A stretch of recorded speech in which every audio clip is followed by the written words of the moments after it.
Hello, good morning. ഇന്നും എനിക്ക് 9:30ക്കാണ് duty. അതുകൊണ്ട് 7 മണിക്ക് എണീറ്റ് ഞാനിങ്ങ് അടുക്കളയിലോട്ട് വന്നിട്ടുണ്ട്. ഇന്നിപ്പോൾ എനിക്ക് പ്രത്യേകിച്ച് പണികളൊന്നുമില്ല. കാരണം വേറെ ഒന്നുമല്ല, ഇന്ന് എനിക്കവിടെ ട്രീറ്റ് ഉണ്ട്. ഉച്ചയ്ക്ക് ലഞ്ചുണ്ട്. ബിരിയാണി ഉള്ളത് കൊണ്ട് തന്നെ എനിക്ക് ഒന്നും കൊണ്ടുപോകണ്ട. പക്ഷേ എൻ്റെ വീട്ടിൽ വേറൊരാളുണ്ടല്ലോ, അയാൾക്ക് എന്തായാലും എന്തെങ്കിലുമൊക്കെ കൊണ്ടുപോകണം. അപ്പം ഞാൻ എന്തായാലും അരി വേവിക്കാനൊക്കെ വെച്ചു. പിന്നെ ഇന്നലെ ഞാൻ മീൻകറി വെച്ചിട്ടുണ്ടായിരുന്നു.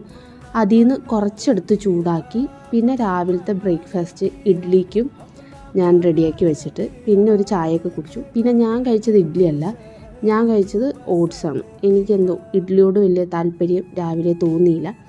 അതുകൊണ്ട് തന്നെ ഞാൻ ഓട്സിലങ്ങ് ഒതുക്കി. അത് കഴിഞ്ഞിട്ട് ഇതെൻ്റെ പുതിയ ചീനച്ചട്ടിയിൽ ഞാൻ ആദ്യം വയ്ക്കുന്നത് മീൻ ഫ്രൈ ആണ്. ഇത് ഇന്നലെ വാങ്ങിച്ച മുള്ളൻ മീൻ. അപ്പോൾ അത് ഞാൻ കുറച്ച് കറി വെച്ചു, കുറച്ചെടുത്ത് വറുക്കുകയും ചെയ്തു. പക്ഷേ എന്താ പറയുക, ഇത് അടി പിടിച്ച് കഷ്ണങ്ങളൊക്കെ ഇങ്ങനെ ഇളകിപ്പോയി. അതെപ്പോഴും ഉള്ളതാണ്.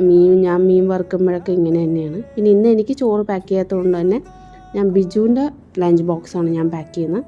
അവന് ചോറൊക്കെ ഇട്ട് കൊടുത്തു. കുറച്ച് ചോറൊക്കെ ഇടാൻ പാടുള്ളൂ. ഭയങ്കര എന്താ പറയുക, ഇതൊക്കെ ഉള്ള ഒരാളാണ്. അതുകൊണ്ട് തന്നെ ഭയങ്കര ഇതാണ്. അതുകൊണ്ട് ഉള്ള മീൻ വറുത്തതെല്ലാം ഞാൻ അങ്ങനെ തന്നെ വെച്ച് കൊടുത്തു.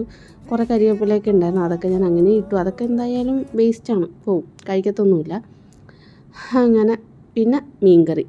ഇതാണ് എൻ്റെ മുള്ളൻ തേങ്ങ അരച്ച് വെച്ച മീൻകറി. ഇവിടെ ഉള്ളവർ കഴിക്കുമെന്ന് എനിക്കറിയില്ല, പക്ഷേ നല്ല ടേസ്റ്റായിരുന്നു.